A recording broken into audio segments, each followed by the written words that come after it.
옆에 분과 함께 우리와 함께 인사하겠습니다. 하나님이 보내셨습니다.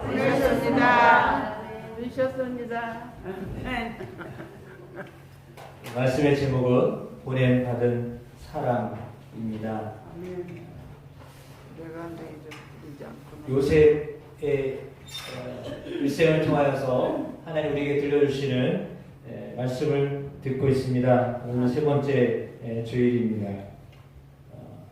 지난주 우리는 요셉이 하루 만에 바로왕 앞에 섰고 국무총리가 되었다라고 하는 이야기를 알게 되었습니다. 바로의 꿈대로 7년의 풍년이 있었고, 그리고 이제 7년의 흉년 가운데 2년이 지난 상황이었습니다. 아직도 5년이라고 하는 더 긴 기간 동안 기근이 있게 될 것입니다. 이 흉년을 견뎌내기 위하여서 아마도 사람들은 곡식을 구하기 위해서 자신들이 가지고 있었던 것들을 팔아서 곡식을 사야만 했습니다. 애국뿐만 아니라 주변에 있는 모든 민족들도 힘겨운 나날을 보내야 했습니다. 야곱의 가정 역시 예외가 아니었습니다. 그래서 이 야곱의 아들들이 애굽에서 곡식을 저장하고 판다는 소식을 듣고 애굽에 내려갔습니다. 먹지 않고 살 수 있는 사람은 한 사람도 없기 때문이죠. 그래서 어떻게 보면 이 기근 때문에 요셉은 형제들을 만날 수 있었습니다. 그렇지 않다면 자기 형제들을 볼 수 있는 어떤 기회를 얻지 못했을 수도 있습니다. 성경을 보면 곡물을 판매하는 그것을 요셉이 아마도 직접 챙겼던 것으로 보여집니다. 왜냐하면 가나안 땅에서 이 곡식을 살려고 내려왔던 형제들을 누가 먼저 봤냐면 요셉이 먼저 봤거든요. 그래서 곡물 관리를 직접 했다, 총리인데 그걸 직접 했다라고 하는 것을 간접적으로 알 수 있습니다. 아멘. 형제들을 만났을 때 요셉은 마음이 얼마나 원망함이 있었을까요?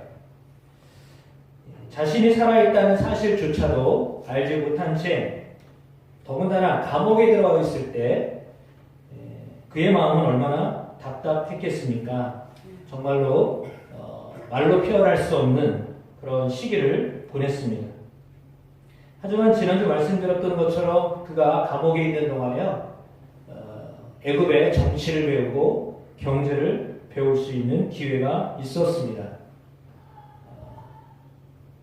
어떻게 보면 국립이에요. 그러니까 돈을 안 내고 수업료를 안 내고 배웠어요. 관련된 정보를 얻고 지식을 얻고 그것을 축적시키는 시간이었습니다. 그럼 사람을 만나면 정보를 얻고 지식을 얻습니다. 네, 감옥에 들어갔는데 거기는 고급 관료들이 들어오는 감옥입니다. 그러니까 고급 정보와 지식을 배울 수 있는 특별한 장소였습니다. 그래서 그곳에서 그는 학습을 했습니다. 보디발의 집에서도 그랬던 것처럼 감옥에서도 이 간수장이 모든 것을 요셉에게 다 일임하고는 돌아보지 않았다. 이렇게 말하고 있습니다. 그건 이제 신뢰받은 사람이었다라고 하는 것입니다. 아멘. 이 말은 정직했다라고 하는 말로 바꾸어서 이야기할 수도 있겠습니다. 아멘. 바로의 술 맡은 관원장이 꿈의 내용대로 다시 바로 앞에 섰지만 지난주 말씀드렸던 것처럼 까마귀의 고기를 먹어가지고 까맣게 다 잊어버렸습니다. 그러다가 바로 왕이 주승숭한 꿈을 꾸자 해석해줄 사람을 찾았습니다. 잘 안다고 하는 박사도 같지만 아무도 바로 왕이 꾸었던 꿈을 해석할 수가 없었습니다. 그때 비로소 이 술 맡은 관원장이요 감옥에서 만났던 요셉을 기억해 내었습니다. 이것은 어떻게 보면 하나님께서 요셉이 다른 사람이 아니라 바로왕 앞에 서야 된다라고 하는 것을 알게 하시려고 한 번 만남이 아주 복된 만남이 되게 하셨습니다. 아멘. 요셉은 아마도 바로왕 앞에 나아가서야 하나님이 왜 자기를 애굽에 있게 하셨는지를 깨달았을 것입니다. 아멘. 그러니까 궁극적으로 형제들이 가난함을 극복할 수도 있고 이제는 한 가정이 아니라 큰 민족을 이루어야 하는 시점이 되었기 때문입니다. 아멘. 그러니까 뒤를 돌아보면 요셉은 청소년 시절에 형제들 사이에는 사실은 눈치 없는 사람이었습니다. 하나님은 눈치가 있어야 되는데 눈치가 없었어요. 그러니까 그냥 자기 생각만 하고 살았습니다. 나만 좋으면 되는 거죠. 남이 어떻든지 그런 생각을 하지 않고 막내가서 그랬는지 몰라도 자기가 좋으니까 남도 다 좋을 줄 알고 그렇게 그런 삶을 살았던 것 같습니다. 그런데 10여 년이 지난 애굽에서의 외로운 시간을 보내면서 그는 그런 막내의 어떤 모습, 철없는 철부지의 모습들, 자기만 생각하고 살았던 모습들을 이제 껍질을 벗기 시작했습니다. 무엇보다도 자기가 선택한 것이 아니라 애굽에 있는 것은 자기 선택이 아니었잖아요. 하나님이 자신을 보내셨다라고 말하게 됩니다. 물론 표면적으로 형제들에 의하여서 팔려온 불행한 종이었습니다. 그렇다고 형제들이 보냈다고 할 수는 없습니다. 어찌 보면 사실은 형제들도 몰랐죠.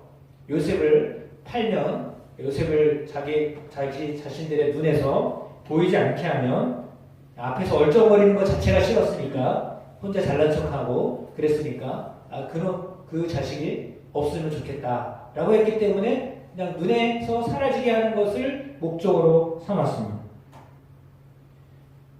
그래서 잊어버렸죠. 동생은 잊은 그런 사람이었습니다. 안타깝지만 그렇게 잊혀진 동생이었습니다. 과거의 형제에 의해 팔려온 종이었지만 지금은 그 형제들에게요 곡식을 파는 사람이 되었습니다. 팔려온 사람이요 곡식 파는 사람이 됐습니다. 더군다나 국무총리가 되었습니다. 아멘. 완전히 그 위치가 역전이 되었습니다. 아멘. 그때는 할 수 없이 팔려가는 사람이었는데 이제는요 파는 사람이 됐어요. 그것도 곡식을 형제들한테 파는 사람이 되었습니다. 아멘. 바로왕의 아버지가 되었습니다. 오늘 성경 본문의 8절에 바로의 아버지가 되었다라고 하는 말까지 그렇게 기록하고 있습니다. 뭐냐면 요셉이 하자고 하는 대로 다 움직였다라고 하는 말을 의미합니다. 굉장히 놀라운 일입니다. 여러분 때로는 그렇잖아요. 여러분 집에서 여러분 가정에서 누가 최고의 어떤 권위를 가졌습니까? 가만히 생각해 보세요. 어떻게 보면 아기가 나면요 아기가 최고의 권위자예요. 왜냐면 그 아기 중심으로 돌아가거든요. 애는 말을 못해도요 아기 중심으로 돌아가요. 애가 태어나면 애가 편안한 대로 다 해야 돼요. 그렇게 되잖아요. 어르신이 계셔서 불편해요. 누군가 불편하고 아파요. 그러면 그 아픈 사람 중심으로 가정이 돌아가게 되어 있어요. 아멘. 그러니까 그 누군가에 의해서 가정이 돌아가요. 가장이라고 해서 가장의 중심으로 돌아가는 게 아니라요. 그 누군가에 의해서 돌아가게 되어 있거든요. 근데 왕이 있는데 국무총리에 의하여서 세상이 돌아가는, 애국이 돌아가는 그런 형국이 된 겁니다. 왜? 주도권이 요셉에게 있었기 때문입니다. 아멘. 왕은 사실은 형식적으로 있었던 거죠. 과거에 요셉은 제가 아는 옛날 단어로 땅꼬마였습니다. 무슨 뜻인지도 잘 모르지만 땅꼬마였던 것 같습니다.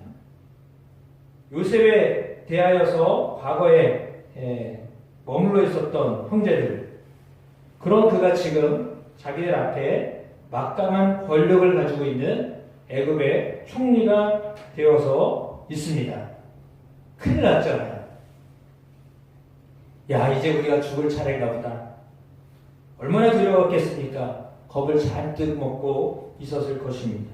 왜냐하면 자기들이 지은 죄가 너무 컸기 때문이죠. 얼굴을 들 면목이 없는 것이었습니다. 아마도 나 요셉이에요. 형님들 안심하세요. 한탄하지 마세요. 나를 보낸 분이 형님들이 아니라 하나님이세요. 이 말을 했을 때요. 그들은 정말 도망가고 싶었을 것 같아요. 과거의 일을 부정하고 싶었을 것입니다.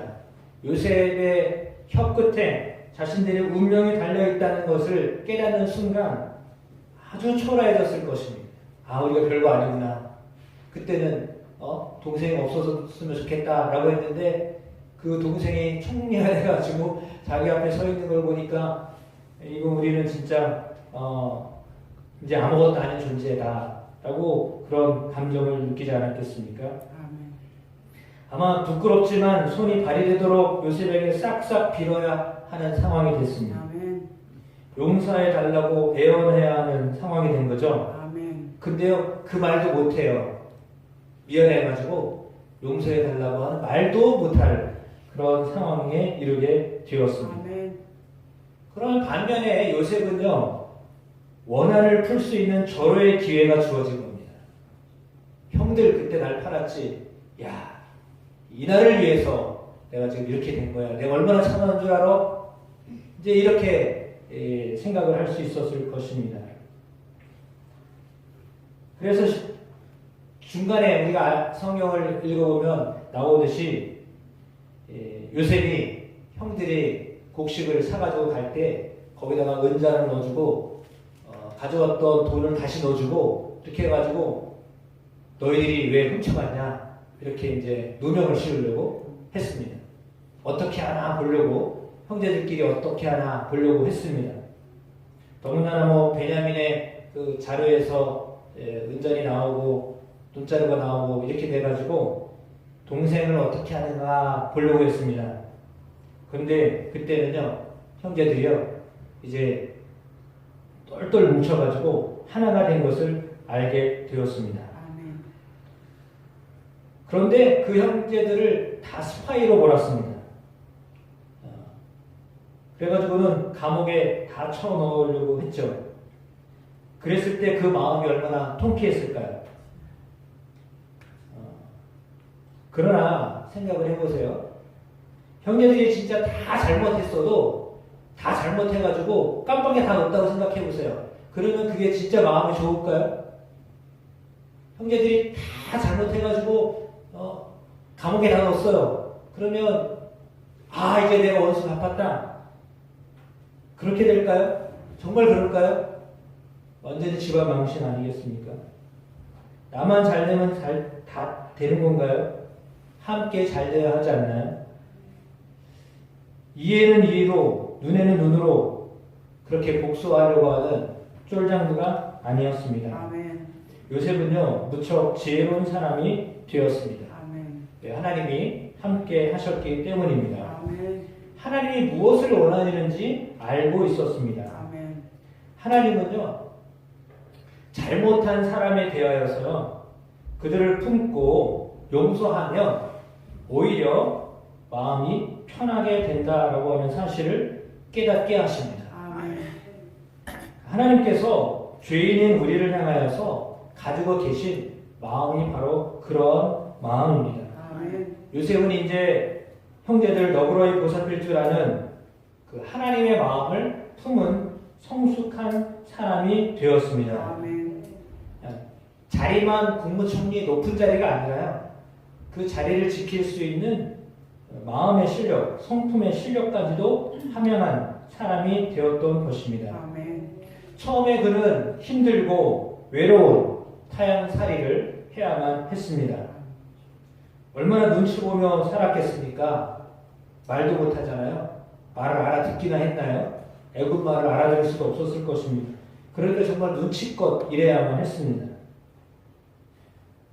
그래서 눈치 없던 요셉이 눈치가 생기고 한때였지만 형제들을 향한 복수의 칼을 갈았을지는 모르지만 이제는 이 좋은 것들을 형제들에게 나눠줘야 되겠다라고 하는 사람으로 변화가 되었습니다. 그리고 형제들도 이제 과거의 잘못을 진정으로 뉘우치면서 동생 베냐민을 대하는 모습을 보면서 그때는 사랑받은 요셉을 질투하고 시기하고 심지어 팔아서 자신들의 눈앞에서 사라지게 하는, 그래서 한 마음이 아니었는데 이제는 한 마음이다 라고 하는 것을 알게 되었습니다. 아멘. 그래서 요셉은 너무나 감사했습니다. 아멘. 오늘 형제들 앞에 내가 요셉이야 라고 자신을 밝혔을 때요, 그는 눈물을 흘렸습니다.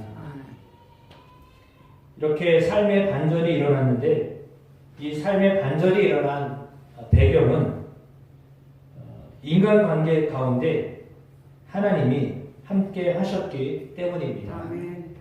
여러분, 사람 사이에서 문제가 생기면 그 문제를 어떻게 풀어내십니까? 오늘 본문을 자세히 보면 사람과의 관계에 있어서 하나님이 개입하셨다라고 하는 정황을 볼 수 있습니다. 아멘. 형들은 요셉을 종으로 팔았지만 요셉은 지금 형들에게 이렇게 이야기합니다. 하나님께서 애굽에 나를 먼저 보내셨습니다. 자신들의 인생 가운데 하나님이 주도하셨음을 인정하고 있습니다. 물론 처음에야 억울했습니다. 분했을 것입니다. 믿을 사람 하나도 없네, 형제도 못 믿겠다 라고 하는 그런 생각으로 가득했을지 모릅니다.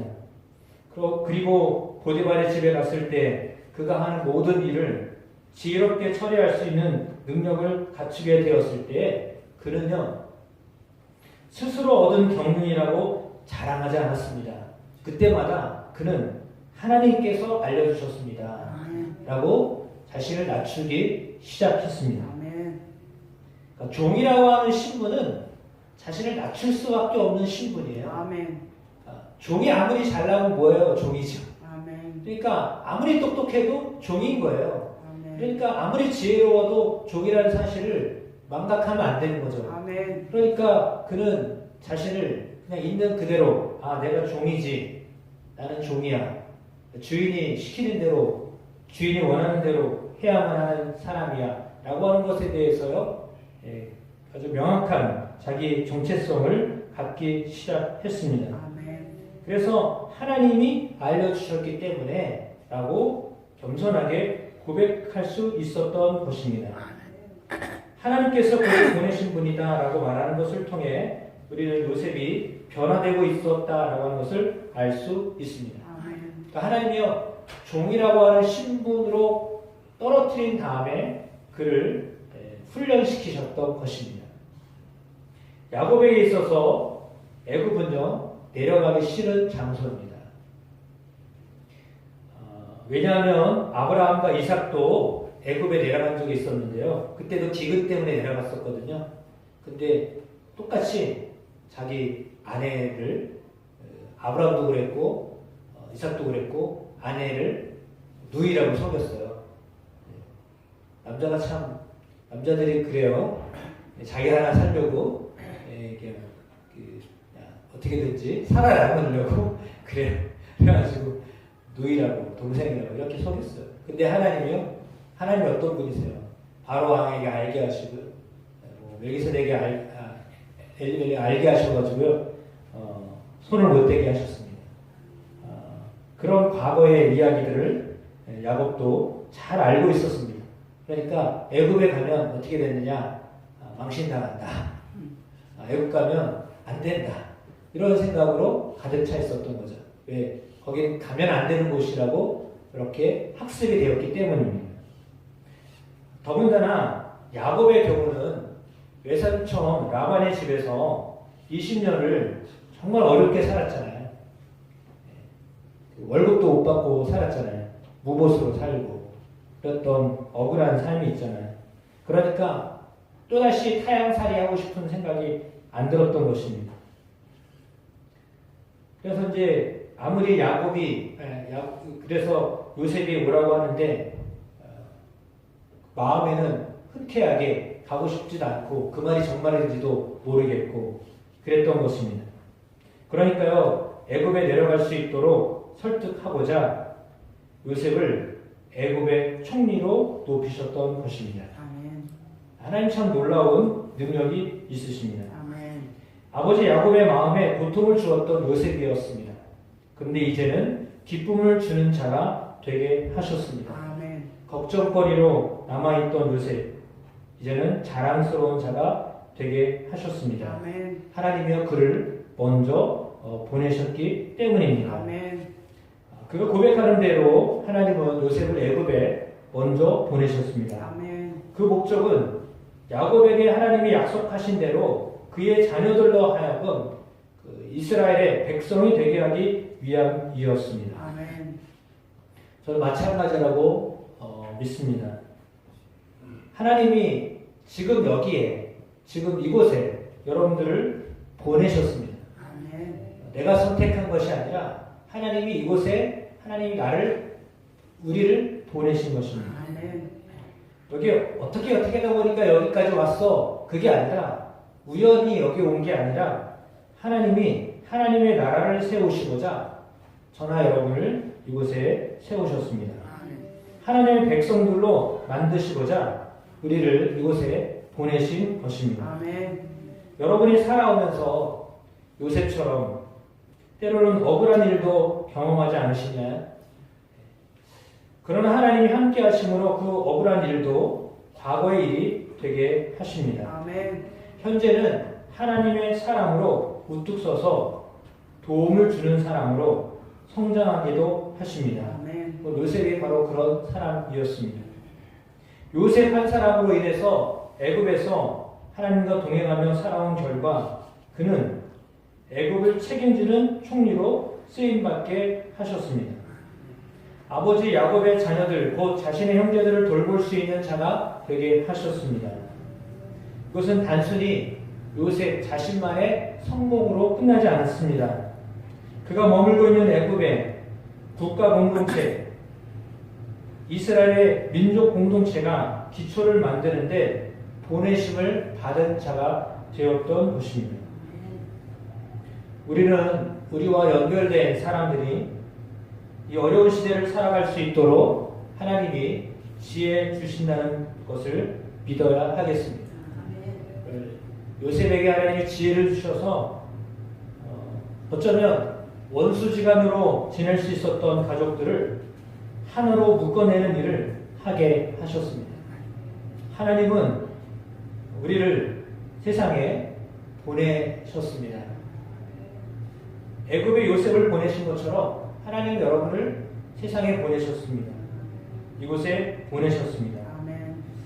우리는 다 보냄을 받은 사람들입니다. 아멘. 보냄을 받은 사람들이라고 하는 말은요, 심부름꾼이다라고 하는 것입니다. 아멘. 심부름을 시킨 사람을 위해서 사는 존재입니다. 아멘. 사명이 있는 존재죠.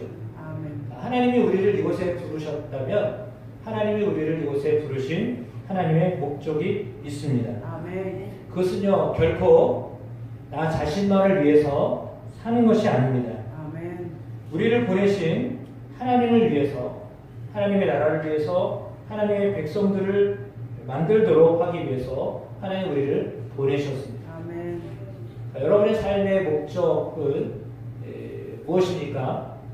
그냥 사는 것이 아닙니다. 하나님이 우리를 세상에 보내신 분명한 목적이 있습니다. 그래서 다 보냄을 받은 사람이에요. 그거를 신약에는요, 사도라고 합니다. 사도. 보내심을 받은 사람. 하나님 우리를요, 다 사도로 보내신 거예요. 사도로 보내신 것은 사람들에게 복음을 전하고 그들이 하나님의 백성들이 되도록 하는 일을 위해서 하나님이 사도로 부르신 것입니다. 하나님 우리를 이 땅에 사도로 보내십니다. 복음을 전하도록 보냄을 받은 우리들입니다. 그래서 하나님의 나라를 위해서 살도록 하나님이요 저와 여러분들을 보내셨어요. 그 보냄받은 사람으로 사는 동안에 요셉처럼 때로는 억울한 일을 당하고요, 때로는 누명을 쓰기도 하고요, 때로는 참 힘겨운 삶을 살아야 할 수도 있습니다. 그러나 그 기간을 지나가면 하나님이 우리를 하나님의 아주 존귀한 사람으로 만드십니다. 요셉이 종으로 죄인으로 낮아졌기 때문에 하나님이 쓰실 만한 그런 그릇이 되었던 것이에요. 하나님이 우리를 때로는 요셉과 같은 어떤 상황은 아니잖아요. 그러나 하나님이 우리를 힘들게 하는 그런 상황을 허락하세요. 어떤 사람에게는 질병으로, 어떤 사람에게는 관계로, 어떤 사람에게는 재정으로, 또 어떤 사람에게는 또 다른 어떤 것으로 인하여서 하나님이 우리를요, 그렇게 하나님의 사랑으로 만들어가세요. 그것은 우리를 그냥 안 되게 하시려고, 힘들게 하시려고, 우리를 어렵게 하시려고 하시는 것이 아니에요. 그 어려움과 힘겨움을 통하여서요, 하나님이 쓰시고자 하는 사람으로요, 우리를 만들어 가시는 거예요. 그러니까 물질이 없어진 사람이요, 물질이 이렇게 가난해진 사람의 마음을 알 수 있잖아요. 질병 걸린 사람이요, 아픈 사람의 마음을 알 수가 있어요. 힘들어 본 사람이요, 힘든 사람의 마음을 알 수가 있어요. 그렇지 않은 사람은요, 절대 알 수가 없어요. 근데 하나님이 우리로 하여금 세상을 살아가면서 요셉과는 다른 상황이지만, 그러나 여러분 각자에 맞는 상황에서 하나님이 우리를 하나님의 사람으로 이렇게 만들어가고 계신 거예요. 그러니까 이것을 그냥 단순히 아프다, 힘들다, 가난해졌다, 어렵다, 아우 저 사람과 관계가 너무 힘들어졌다, 그런 단순한 표면적인 모습으로만 보지 마시고, 왜 그렇게 하나님이 나를 그런 상황 속에 살게 하실까? 라고 하는 하나님의 눈을 뜨게 될 은혜가 있게 되시기를 축복합니다. 그러니까 요셉은요, 그 눈이 띄어져서 하나님이 나를 먼저 보냈어요 라고 고백할 수 있었던 거예요. 그러니까 여러분에게도 동일하게 마찬가지입니다. 하나님이 여러분에게 그런 눈을 뜨게 하셔서 하나님이 나를 지금 어쩌면 내 가정에, 이 광덕에 하나님 나를 보내셨구나, 먼저 나를 보내셨구나, 나를 보내신 이유는 사람들을 구하게 하시려고, 살리게 하시려고 나를 보내셨구나 라고 하는 그 마음으로 살면, 결코 내 삶이 힘겹거나 어렵거나 낙담되지 아니하고 오히려 더 큰 하나님의 비전을 품게 하여 주실 줄로 믿습니다. 하나님의 그 큰 그림을 보는 은혜가 있게 되시기를 축복합니다. 그러면 여러분은 정말 성공적인 삶을 산 사람으로 나중에 하나님 그렇게 여러분들을 기억하실 줄로 믿습니다. 그래서 이 땅에 애굽에서 외롭고 힘들게 살았던 요셉, 그러나 그를 하나님이 높이 들어서 사용하셨던 것처럼 하나님 여러분의 삶에 그렇게 간섭하시고 인도하셔서 여러분 삶의 그 자리에서 귀하게 쓰임받는 삶을 살도록 인도하여 주심을 믿습니다. 그 인도하심 가운데 기쁜 마음으로, 감사한 마음으로 그 일을 잘 감당하면 하나님이 언젠가 여러분들을 반드시 높여주십니다. 요셉을 높여주셨듯이요, 여러분의 삶을 높여주실 줄로 믿습니다. 그러한 여러분의 삶이 되시길 주의 이름으로 축복합니다.